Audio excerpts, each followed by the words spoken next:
Good morning or good afternoon, depending on from where you're joining us. Thank you all so much for attending the Cannabis Business Times and Cannabis Conference webinar, Rescheduling or Descheduling, How Future Federal Decisions May Impact the Industry.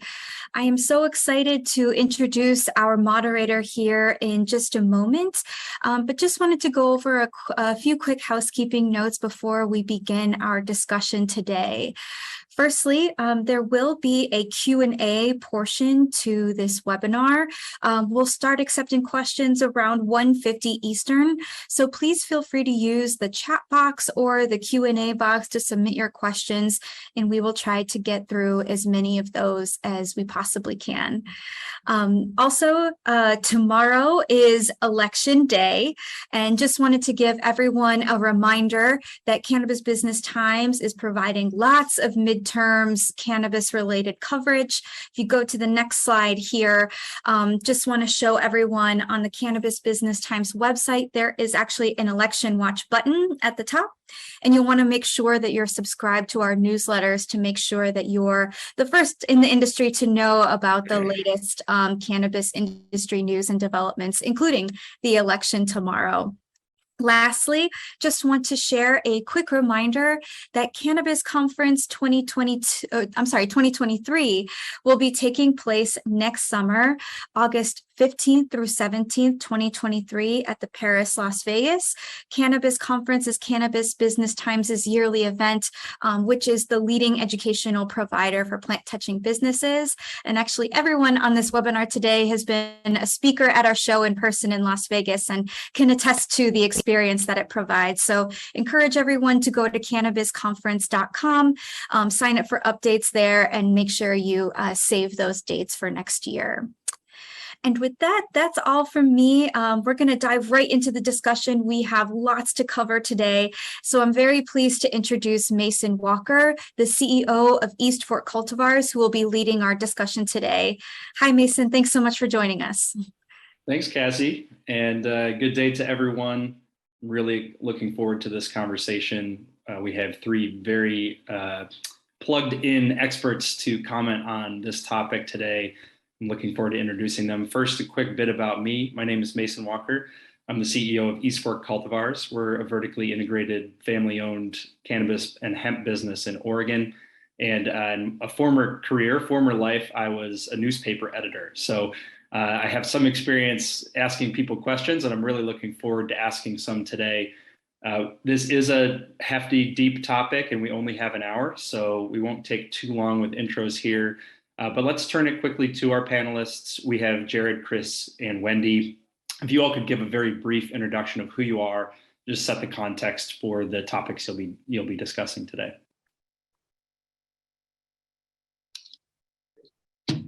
Well, I guess I'll jump in to start. My name is Chris Crane. I am Director of Cannabis Development for KCSA Strategic Communications, also the CEO of Crane Rec Enterprises, which is my private consulting firm. I spent the past 11 years as the founder and president of the multi-state operator Forefront Ventures. And I've also been involved on the policy side of this issue going back to the late 90s, working with organizations like NORML, Students for Sensible Drug Policy, and I'm also the chair of the board of directors of the National Cannabis Industry Association. So happy to help put some of this discussion into that context. Got it. Jared Lodeholt. I'm a partner at Ice Miller in our cannabis group. It's a Midwestern firm, but it's a national cannabis practice. I've had a few prior stops, one of which was the House Financial Services Committee, where I worked on what was then called the marijuana banking portfolio, and what eventually has become the SAFE Act. I was one of the earlier staffers that worked on that back in the mid-2010s. So it's a pleasure to be here. Thank you again for the Cannabis Business Times for always putting together a great group. I'm looking forward to the conversation. Hi, I'm Wendy Bronfine. I'm co-founder of Curio Wellness, which, like Mason's company, is a family-owned cannabis company in Maryland, soon to expand to Missouri. I serve as Chief Brand Officer and Director of Public Policy, and I also chair the National Medicinal Cannabis Coalition. So a lot of my time is spent on state and federal level policy work, and specifically been working hard this year as we approach the end of the year on moving SAFE and dealing with 280E on the federal side. Well, thank you all three for being here and sharing your wisdom.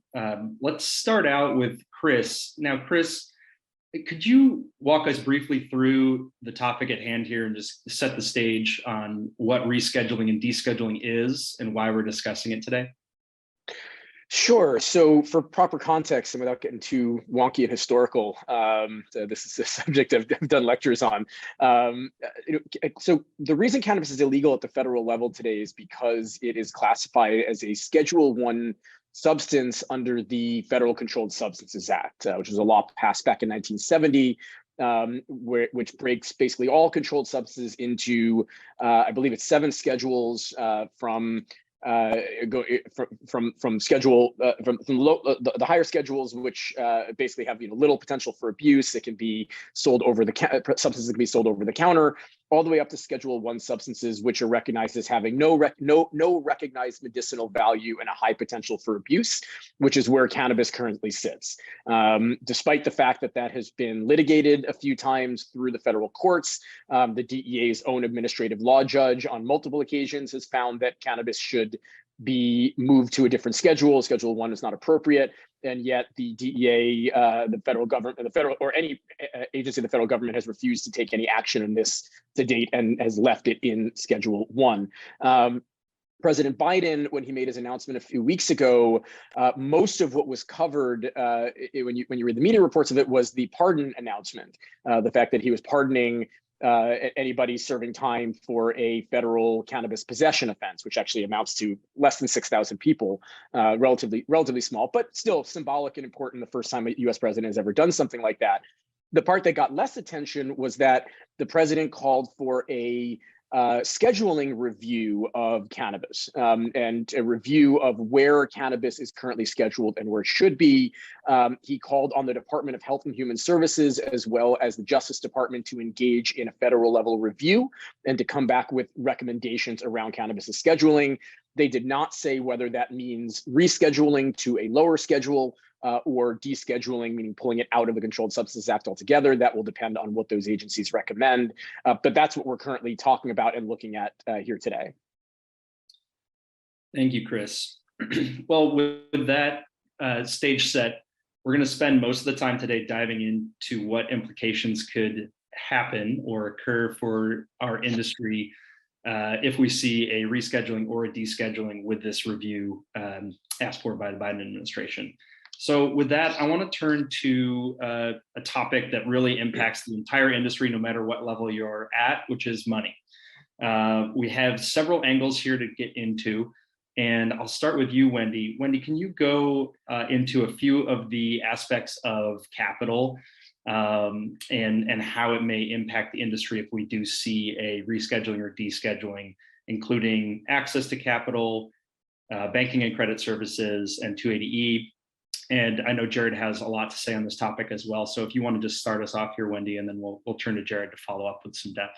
Sure. So I think, the 3 primary issues, and this is a lot of what my federal lobbying deals with, are the lack of access to capital, lack of access to traditional depository banking, and then the punitive nature of 280E that the cannabis industry experiences. And we kind of consider that 3 legs of a stool that would allow our industry to function on equal playing ground from an economic perspective with other American businesses if these were resolved. So if cannabis is to be descheduled, then all of these issues are off the table, right? So we don't foresee a deschedule, reschedule happening in the next 8 to 10 weeks. Thus, the conversation in Congress around the SAFE Act and any other policy that can be added to that, like the dealing of 280E or capital markets, would be very meaningful because it would normalize the business for all of these legal entities on the state side. I think that obviously deschedule is more sweeping. That would make things much more seamless. Rescheduling kind of changes the levels depending on where we fall. And I mean, we as an organization, we wrote a white paper about this years ago and sort of see the Federal Food, Drug, and Cosmetic Act, which lives under the FDA, as a natural place for the cannabis industry that exists today to go. So to be descheduled and to be governed by that would put us on par with the world of dietary supplements. So, cannabis and echinacea, say, would be akin to each other. And so if we can deal with the schedule sooner, then we don't have the economic issues. In the absence of that, then we really need the federal government to look at how they can fix some of the economic constraints that we have, because we're operating legally in our states, but we're not afforded the same opportunities that other businesses have from a federal perspective. Thanks, Wendy. Jared, you'd mentioned at the top in your intro that you were involved early in what became the draft of the Safe Banking Act. Can you speak to how the Biden administration's directive to take a look at rescheduling, descheduling dovetails with where the Safe Banking Act sits today, and where you expect that conversation to go moving forward? Yeah, I mean, look, I'm not entirely convinced that they dovetail, right? Because this was a conversation that's been going for some time. And when I first saw the Biden administration's announcement, you always have to get to 60, right? You got to get to 60, and you got to get to 218 in the House. And so I wasn't always convinced that the Biden administration's announcement was about that math as much as it was about the midterms and about having something to say and to point to in the event that we don't get Safe Plus, because it's not just safe now. The conversation's Safe Plus with some expungement language and research-oriented provisions. And the last I checked, we didn't have 60 or 218. And so that's the ultimate bar. And candidly, my concern was that this could muddy the water, in that there could be some urgency lost if people were to misread what this executive order says, because this is a long haul, right? I don't want anybody in the industry to think that this is something you're going to get an answer to immediately.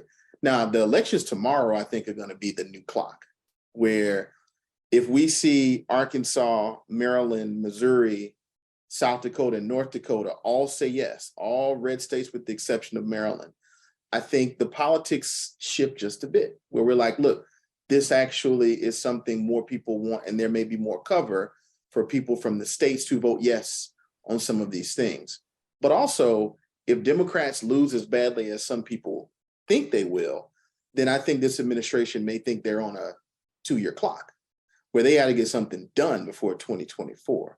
So candidly, this comes at the perfect time, because today is Election Day Eve, where Wednesday morning, I think the industry is going to have to reset a bit, take stock of what happened the night before, or Thursday, because I think there's some races, I live in Georgia, that I don't think are going to be decided tomorrow. And I think the balance of the Senate will come down to Georgia, candidly. And so that, I think, is Chuck Schumer, a champion for this industry, going to be majority or minority leader? That's a big question. So, I think this is a long haul conversation. I don't think the votes are there today. But, Wednesday is a different day. And in Washington, every day is a new day. That being said, I think this is progress. I think the administration made the right first step. I wish it was a little bit more robust. I wish there was a date certain of when we'd like the review to be done. I may have missed it, but I don't think there was one. That's a big problem for me, right? Because I don't have that much time. And I think for the operators I represent every day, what they don't have is time, right? Because they've got 280E and their bank accounts average about $2,000 a month in fees. So we don't have time, and we don't have the access that we need to just normal financial services. And I was hoping to see more leadership from this White House on that, because candidly, I'd like to see both what's happening with HHS and DOJ and pressure from this White House to get Safe Plus done the same way you're going to see NDAA and the omnibus. I'd like to see that from this White House, and I've not seen that. Thank you, Jared. That's good context, and the timing is striking here in that election day is tomorrow. Chris, I've got a follow-up question here. Wendy teed up that when we talk about cannabis and money, there are really these 3 major areas and categories. One that really, I think, falls more clearly in the purview of current operators. I can speak from my own experience. We've had a adult use cannabis company running since 2016 in one of the first states in Oregon, and we're subject to 280E. For those not familiar on this call, 280E is a federal IRS tax code that essentially makes the effective tax rate of state legal adult use cannabis businesses very onerous, very, very high, and it provides a disincentive to turn a profit while under this onerous situation. And I think all operators today are sort of trying to wait out the clock and figure out how to survive and get to the other side where we don't have extremely onerous and oftentimes bankruptcy inducing policy. Chris, can you speak to specifically what rescheduling or descheduling might do for 280E and how those two topics might interact? I know we're trying to predict here with a lot of unknowns, but maybe if you could speak to what you would expect if we did see a rescheduling from Schedule 1 down to a lower schedule, or a deschedule in the short to medium term future, what that might mean for 280E and its interpretation by the IRS. Sure. So, you're right to bring this up, and the 280E is, it is one of, if not the most important issues facing the industry today. And we hear a lot about banking reform, and Jared is absolutely right that the industry is in desperate need of relief in the form of access to institutional capital and just general banking services. And I think there's still, I'm not an optimist generally when it comes to Congress, but I am cautiously optimistic that we can get SAFE Plus done in the lame duck session, in large part because I think it is pretty much a fait accompli that the Republicans are going to take the House. The Senate, looks like it's about a toss-up, but either way, right, getting anything done in divided government over the next 2 years is going to be basically impossible. So if we don't get SAFE passed in the lame duck, right, it's probably not happening for the next 2 years. So while I am cautiously optimistic and think there is a real chance that we get that done, although I'd never predict that Congress actually follow through on a promise, I see very little indication that 280E would be part of that package. And it's important. I hope I'm wrong. I know there are efforts to include 280E, but I'm just not seeing the evidence that that is likely going to be the case. And that's important because, we talk about banking reform, and I'll get to rescheduling here in a moment, and how important it is to allow the industry to access institutional capital and institutional lending. But with what 280E does to the bottom line of these businesses, it really blunts the impact that banking reform alone will have on how much money flows into the industry. Because the reality is, if financial institutions are allowed to start providing debt to cannabis companies, how are those companies going to service that debt if they have no free cash flow because 280E wipes out their entire bottom line? Right, so it's a massive issue. Now, to your question about how does descheduling or rescheduling impact that, that's actually a fairly easy one. If cannabis is rescheduled to Schedule 2, 280E is not impacted. It's still in place, and our lives are still just as difficult. If it's rescheduled to 3 or below, 280E goes away for the cannabis industry. And so there are a myriad of other potential problems and potential challenges with cannabis remaining on the Controlled Substances Act in a lower schedule, but 280E would not be one of those issues. Similarly, if cannabis is removed from the Controlled Substances Act, 280E goes away as well. Because 280E, if you have to remember, does not apply to cannabis specifically. 280E applies to any revenue derived from the sale of a federally illegal product. Right, so 280E would apply if somebody were, running illegal firearms, right, or gun running, just as much as it would to a Schedule 1 or Schedule 2 substance. So it's got to be taken out of 1 or 2, and that would resolve the 280E issue. Thank you.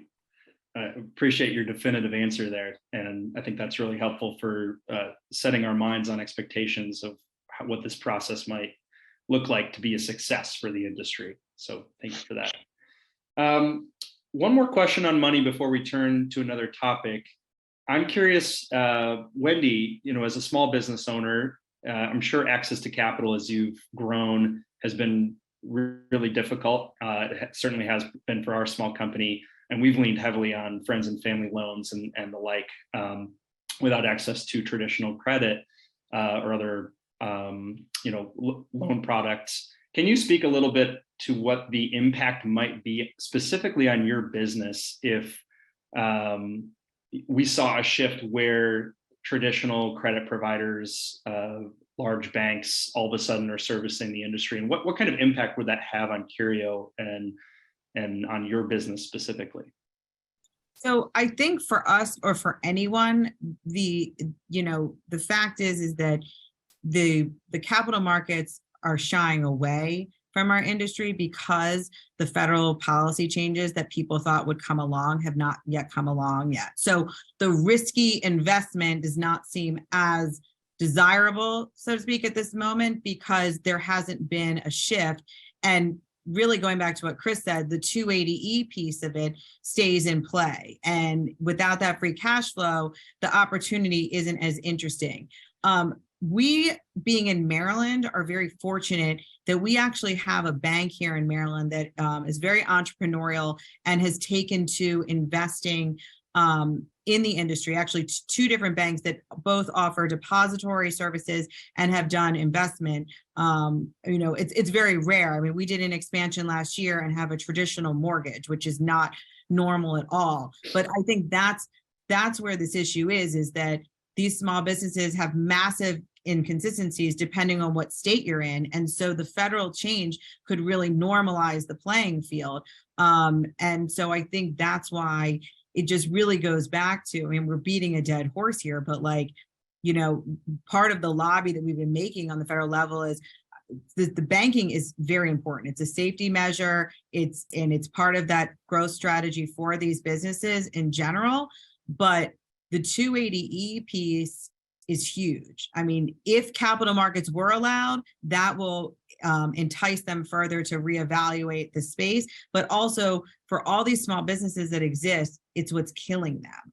And when states create social equity programs, they don't have the power to be as successful as the state intends with those three legs of the stool still not affixed and still presenting a problem, right? Because if that person is paying a 70, 80, 90% tax rate because of 280E, there's no generational wealth creation happening. And that's the whole point of the program.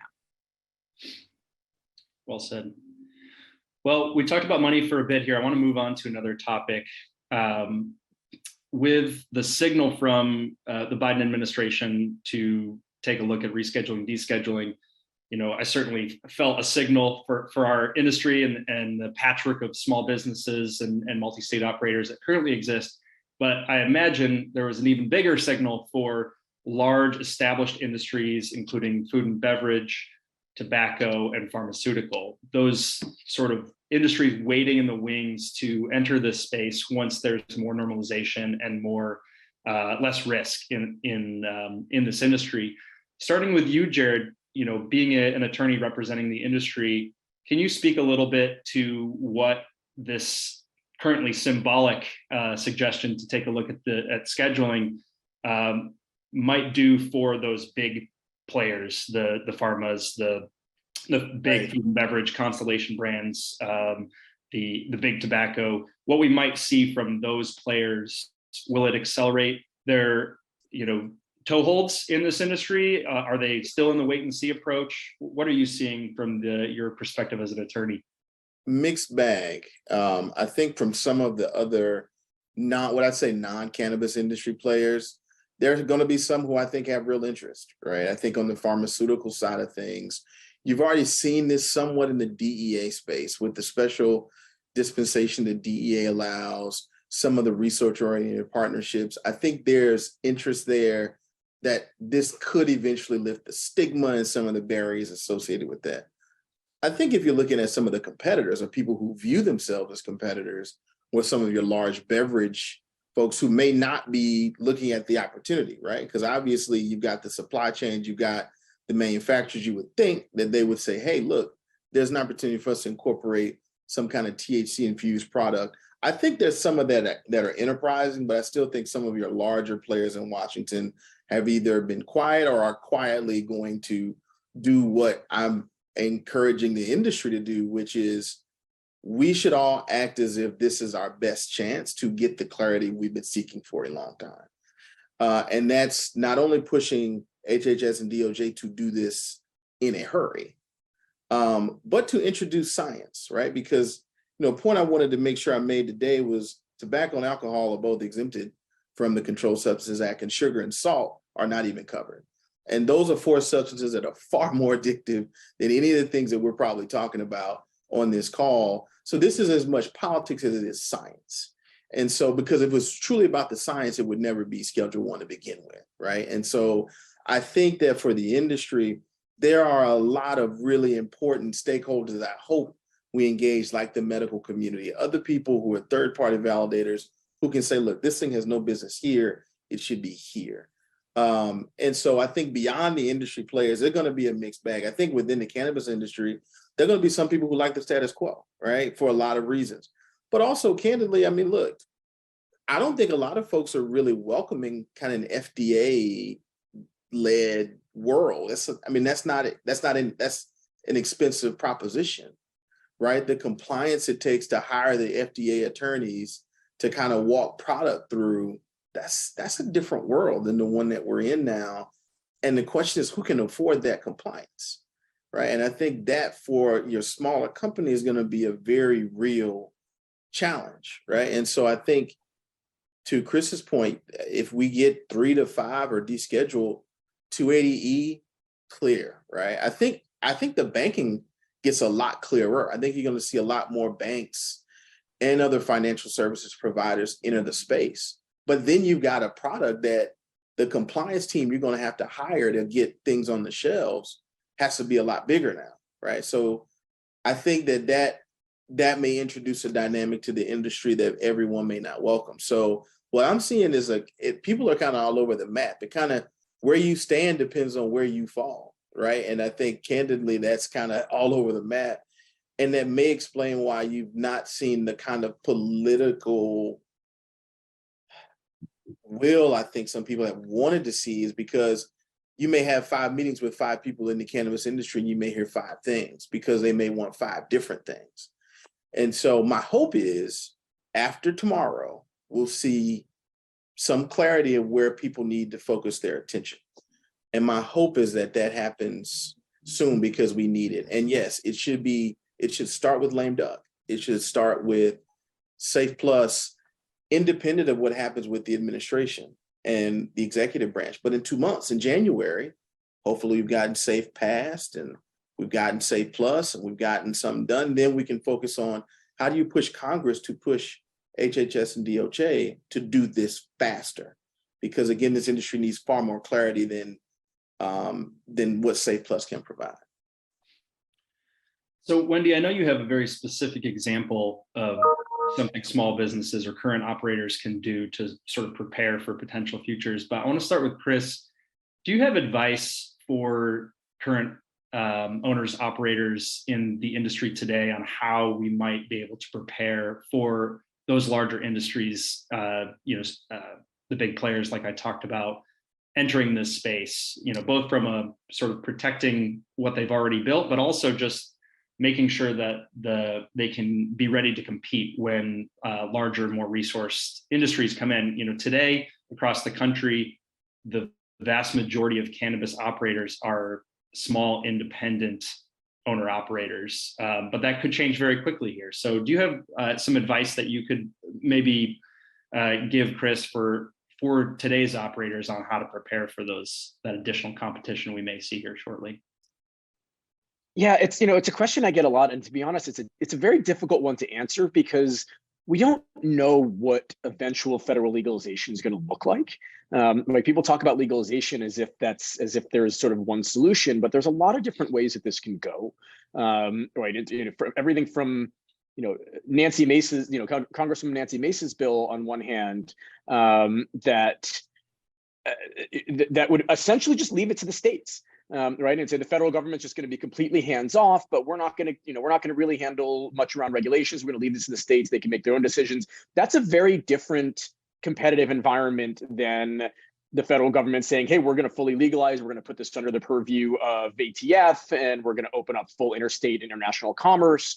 And it's a very different reality than saying they're going to put it in the purview of the FDA.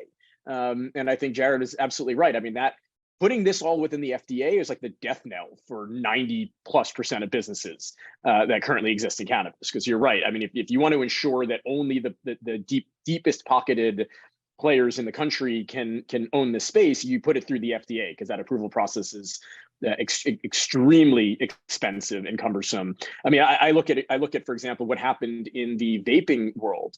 If folks remember, 5-6 years ago, you used to go to like almost any gas station or bodega or convenience store in the country, and there were like 50, 60 different brands of vape juice that you could buy with all these different flavors, and you buy your own rigs and you drip into it. You'll notice none of that exists anymore. Right, you barely see any of that, and that's because the FDA came in and they said, we're going to regulate this. The federal government said, we're going to regulate this, and everything has to go through the FDA. Well, in order to get just one SKU approved, right? So if you're a company with four flavors, 5 flavors of vape products, but in order to get one SKU approved through the FDA, it's about a $4 million process. Right? It's going to take a few years to do it. Right? So you're a company that has 4 SKUs, it's $12 million, right? Just to get those products. It obliterated the all of these small businesses in the vape industry. And now when you go into a convenience store where you see Juul and a handful of others that are all really they're owned by the big tobacco companies, right? They're not called Marlboro, but they're all owned by the same companies that own all the cigarette cigarette companies or cigarette brands, I should say. So it depends a lot on what federal legalization ultimately looks like. And it's really hard to prepare for that kind of uncertainty when we just have no idea what that's going to look like. Now, that said, I think the best thing that any business can do is focus on your operations. Like, be a really good operator with what you do. That is likely going to allow you to compete with the bigger companies when they come in, or it's going to make you a good acquisition target yourself. I think in particular, if you're talking about smaller companies, focusing on really high-end, well-produced products at a good price point. All right, there's always going to be a market for that. You think about craft beer or craft wine and spirit, craft spirits, right? There's been a huge, I don't want to say resurgence, but surgence, right? I mean, just a huge surge in the prevalence of craft beer and small wineries and craft distilleries over the course of the last 15 or so years, right? It's not all just Budweiser and Coors and Miller anymore. And if you can produce a product and you have a company that can have really good brand loyalty, either there's going to be a niche for you in the overall market, even when bigger players come in, or one of them's going to want to buy you. And that's what's also happened in craft beer. A lot of the smaller craft beer companies that people like, they don't realize that a lot of them have been bought by larger beer companies, but those alcohol companies just allowed the local operators to continue to do what they were doing because they recognize that if they try to bring that into their giant factories and mass produce it, right, it's going to lose some of the experience that the consumers have grown accustomed to. So you really can't go wrong by focusing on really good quality and really solid operations and building good brand loyalty. Great, thanks, Chris. So Wendy, following up on that same question, I think you've been doing some of this work in preparing for whatever potential future may come here at Curio. Can you speak a little bit to your approach when it comes to future-proofing your company and some advice you might give to current operators to do the same? Yeah, I mean, I think our strategy is exactly what Chris is talking about, right? It's all about having differentiated product and differentiated approach and operational excellence. And we our crystal ball tells us we think FDA will have a role in this in the future. So we've gone through the process of being CGMP certified. We did that back in 2018 with certification, I believe, affirmed in 2019.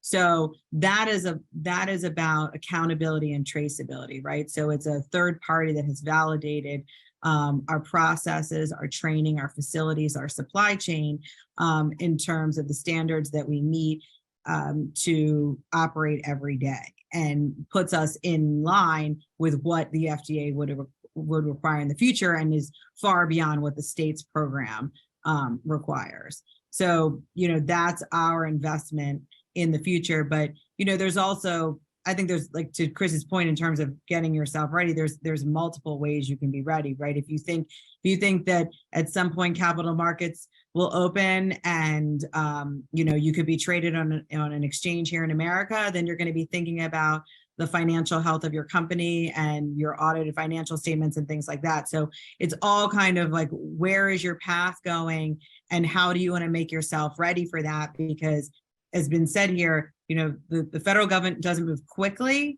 and it also, we don't really have a clarity on when it will happen. So the best thing we can do is just be ready ahead of when they make their moves.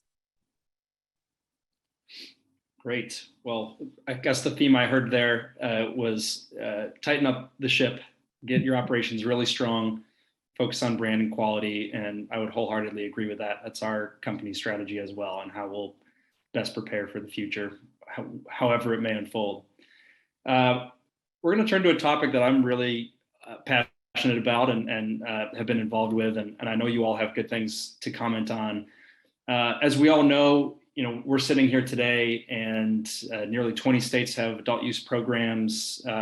Far more than 50% of adults in this country have access to either medical or adult use cannabis.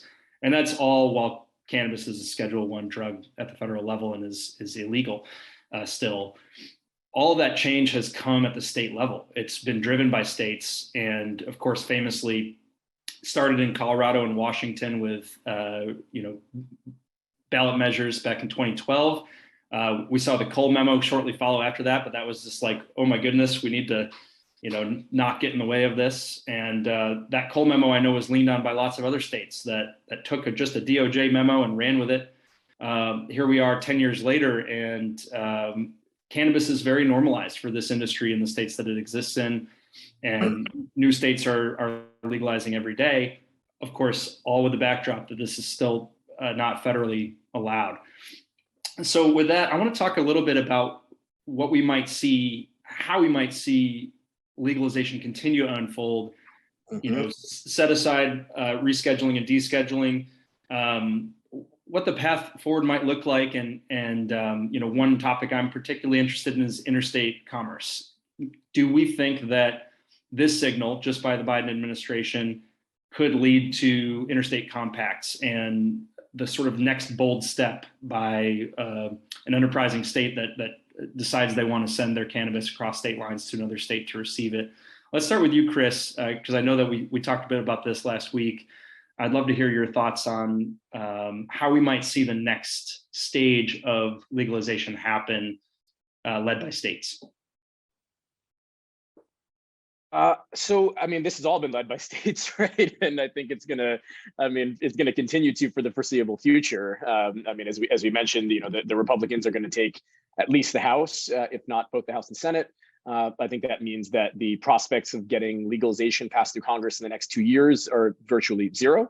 So this is going to have to become a statewide effort. I think that I think the chances if the Republicans take the House and the Democrats maintain the Senate, and the chances of getting some kind of comprehensive reform passed in the next couple of years is, maybe 3%, 2%, right? If the Republicans take the Senate, it's zero, because Mitch McConnell does not like this issue.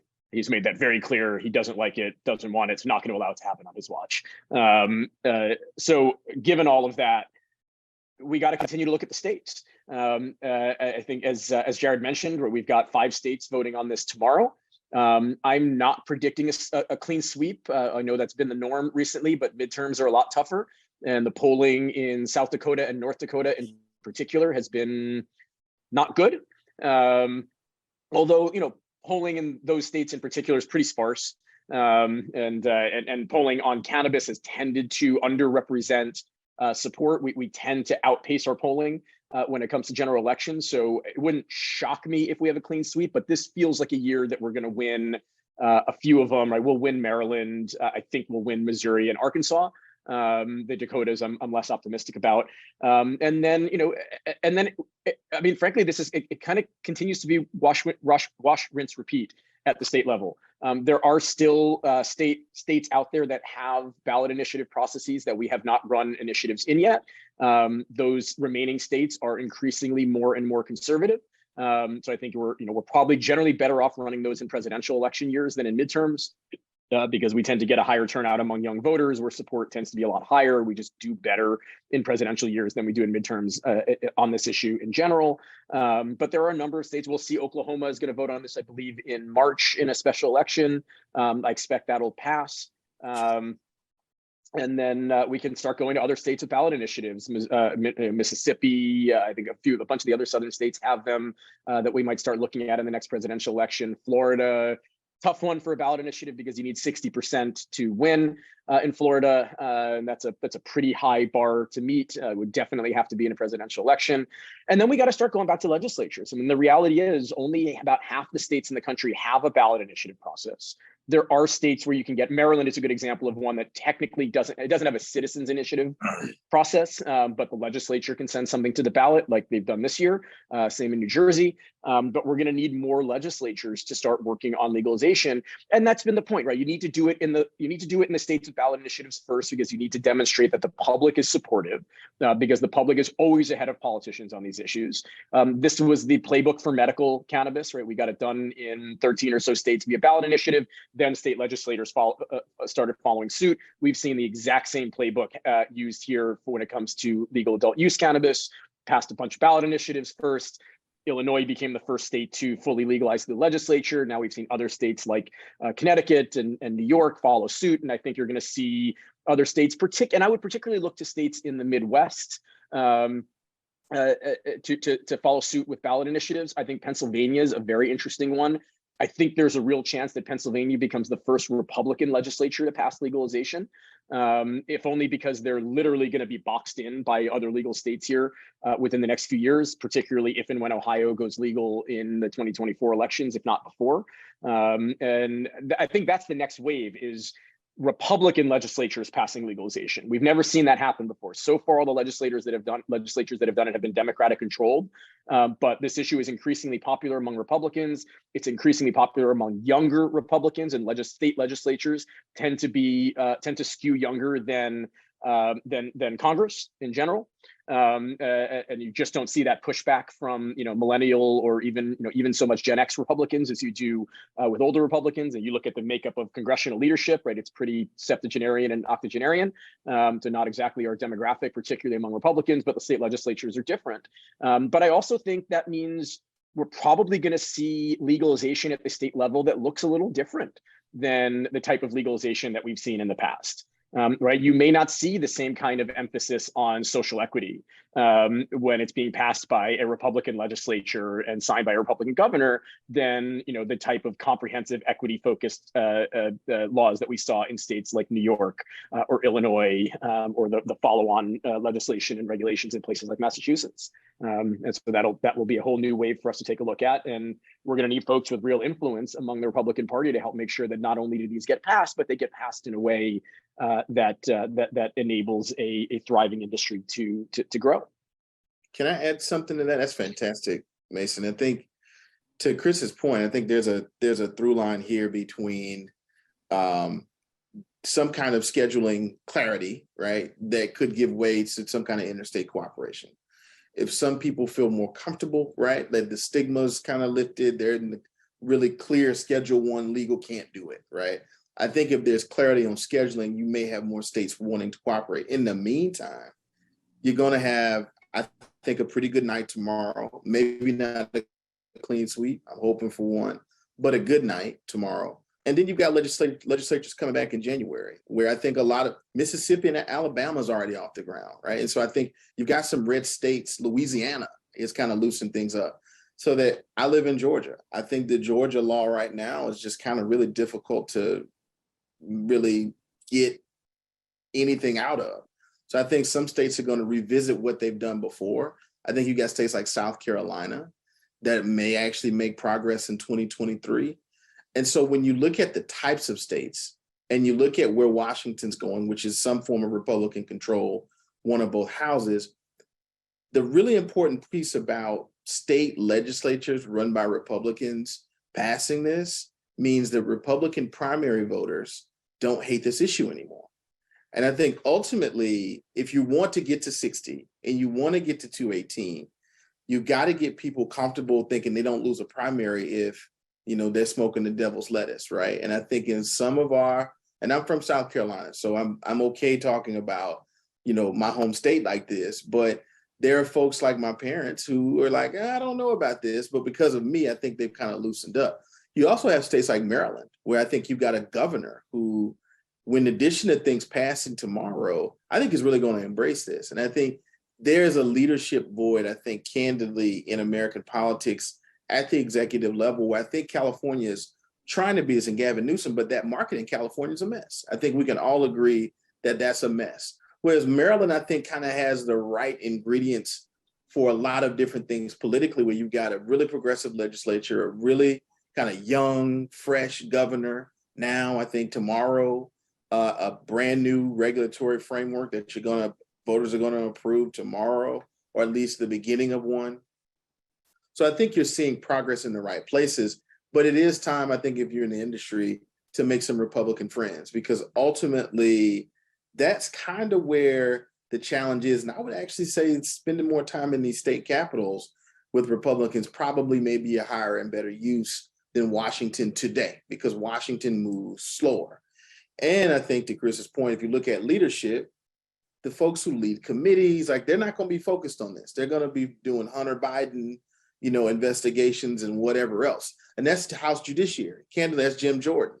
You can't look at that committee and think that you're going to get much out of that. Now, Nancy Mace, I think, is great, but I think ultimately Nancy Mace represents the future of Republican politics in this space, such that I do think highest and best use is finding Republican state legislatures to hear you out and to address some of the concerns from the law enforcement community. Because in many cases, when you deal with state legislative work, the loudest voices tend to be, in many cases, your sheriffs and your DAs.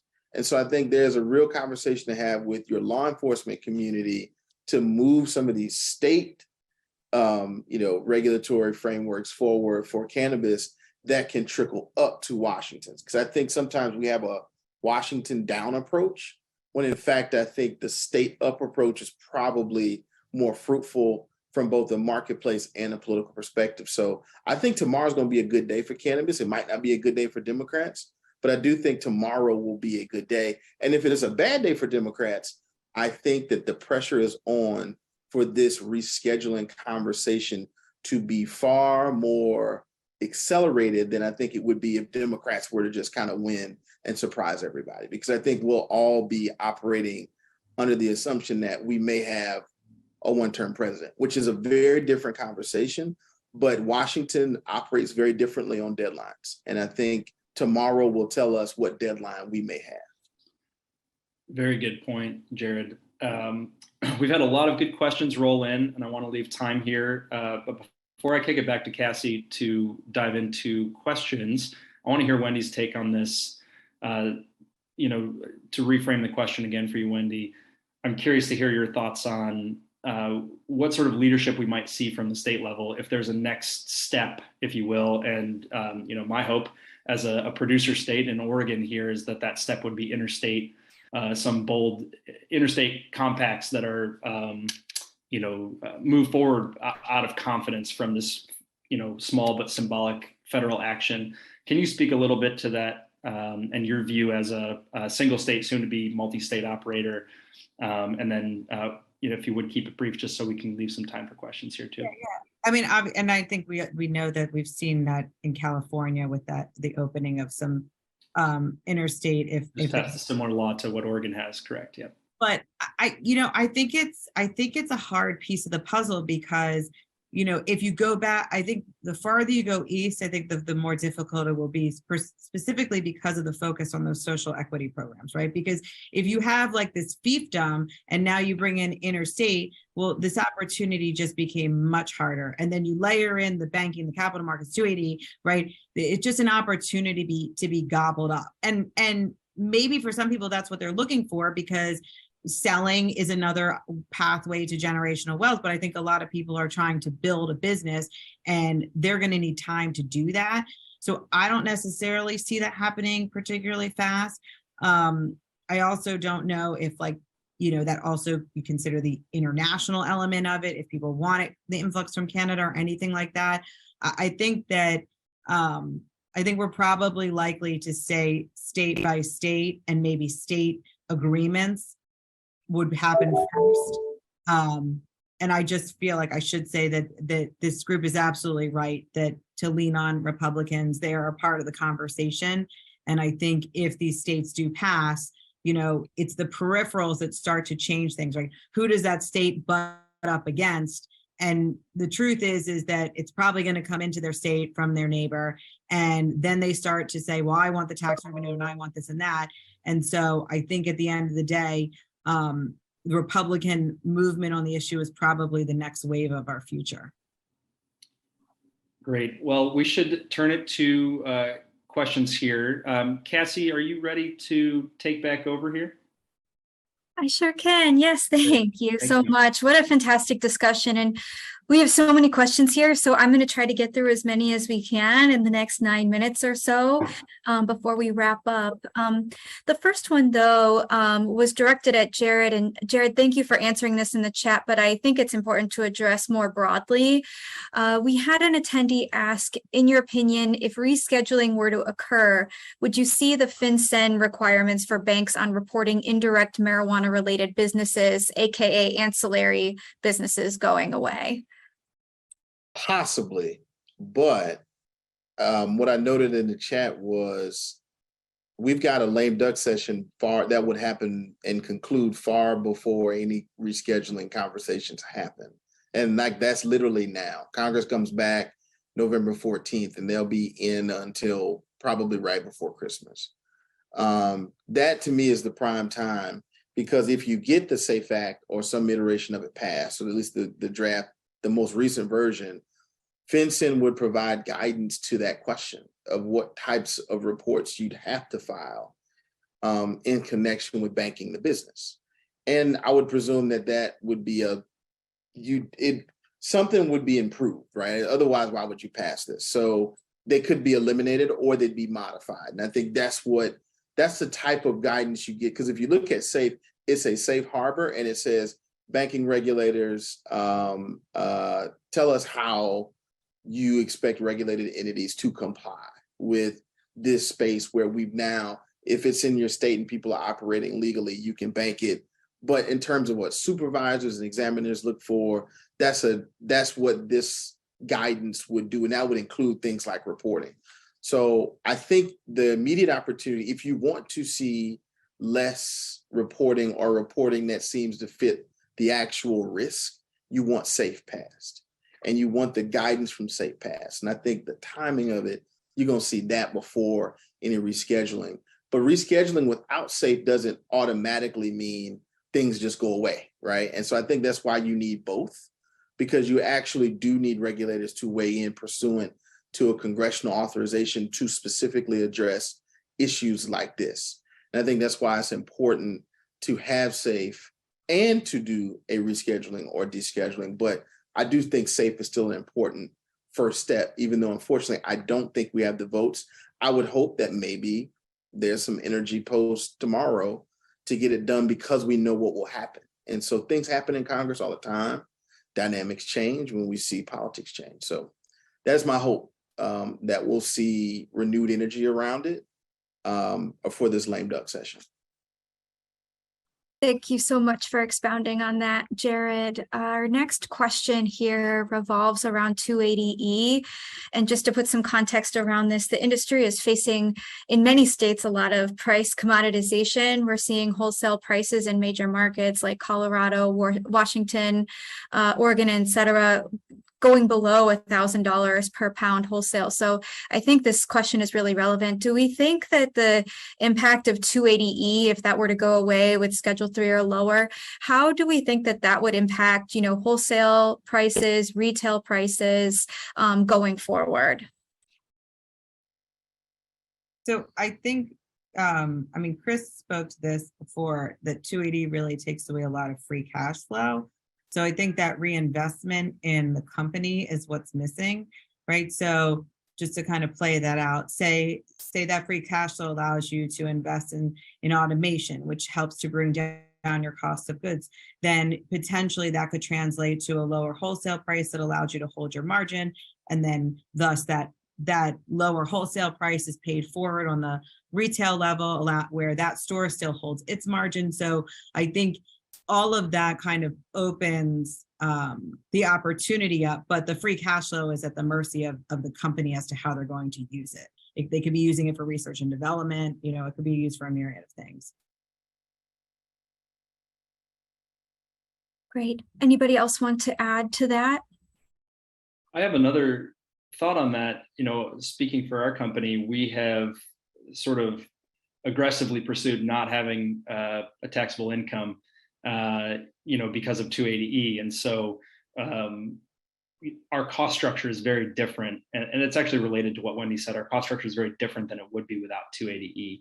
And so I do think it would shift the economics for the microeconomics for individual companies and the macroeconomics for markets drastically. And it's really hard to predict what would happen, but my gut says that we would see pricing come down further and further commoditization without 280E, because there just would be more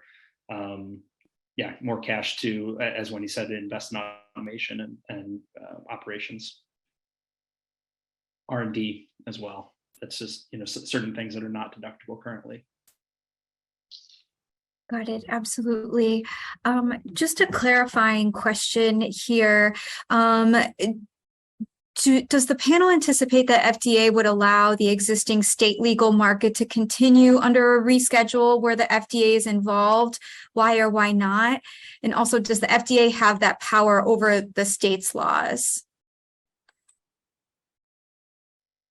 So my understanding, Jared may have better thoughts on this as the attorney, but they don't have the power to dictate to the states per se, but how much of an impact that would have on existing state markets and existing businesses is really going to depend on how much power is granted to the FDA via Congress. It's possible that FDA has a role to play in, reviewing marketing claims, right, around, products' medicinal value. That would not be that big of an issue, right? I mean, they have that power right now when it comes to nutritional supplements, but they don't have the authority to regulate nutritional supplements or make you go through a full-on FDA approval process like they do for pharmaceutical drugs or for vaping or tobacco, for example. So if they treat cannabis like tobacco, the FDA is going to have a tremendous amount of authority over what cannabis companies can and cannot do. If they treat it more like alcohol, the FDA's role is far more limited, and the states will likely have a greater degree of autonomy and control over what happens within their state programs, just as they do with how alcohol is distributed within their states. Right? Some states, alcohol can be sold in any convenience store, or 7-Eleven or supermarkets, or at other places it has to be in specific package stores or liquor stores only. Right? The states do have a lot of flexibility when it comes to regulating alcohol, particularly in the distribution side within their markets, but much less so with things like tobacco. So it really, like with all of this, it really kind of depends on what federal law ultimately looks like here. Yeah, no, I think that's right. I think it's up to Congress. I have a hard time seeing Congress completely upsetting the apple cart with so many states pretty far down the line with how they regulate this product. And I think it'd be very unpopular, and you'd see governors, you'd see state regulators, you see a lot of people say, look, and I think this is where Nancy Mace's bill is actually good, right? Where it leaves a lot of the good work done and kind of the laboratory of democracy is happening already. I think you leave that intact. So I think it'll look more like alcohol and nutritional supplements and not tobacco. And I think Wendy brought the part up earlier. That's where legislating comes in, right? Where I think you want to legislate away from a regulatory kind of regime that would basically kill every business that's not massive to avoid the FDA. And I think that's more like, again, supplements. Supplements, I think, actually is far more appropriate analog for cannabis. And I think both in terms of the actual substance themselves, but also the regulatory framework that's arisen around it. But I think states have done a pretty decent job of keeping this done right and well. And I think we'll want to see something that keeps that intact. But ultimately, you got to have a Congress for that. And if Mitch McConnell's your majority leader, you might not see that for at least 2 years. So maybe it gives you 2 years to get it right. Maybe you reschedule in the meantime. But I definitely think something more akin to supplements or alcohol is more appropriate. Perfect. Thank you all so very much. We are at the 2:00 mark Eastern time, but I want to sneak in one more question if I can, just because I've seen a couple mentions to them here. We've seen the news fairly recently that the state of Nevada, I believe, has descheduled cannabis from Schedule 1 in its state constitution. A couple folks are kind of asking, how does that relate to some sort of federal descheduling or rescheduling? Can we just touch on that for a moment, if someone can speak to that with expertise? It's two different things. I think the state constitution is going to govern what your state police do and what your local police do and what your district attorneys do. But the conversation in Washington is federal law.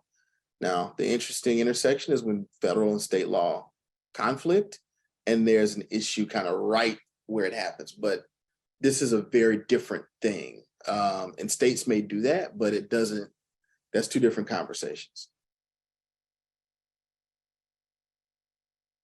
Got it. Okay, great. Well, I just want to thank our amazing panel here for sharing their time today and their thoughts and their expertise and their predictions on this very important issue for the entire industry. And also want to thank all of our attendees for joining today and posing fantastic questions and being engaged the entire time. So really appreciate everybody's time here. For those who are interested in the recording, we will be recording this and posting it on cannabisbusinesstimes.com. So watch out for an email here soon. Again, thank you all so much. Be well, take care, and we'll see you next time. Bye now. Thank you all. Thank you.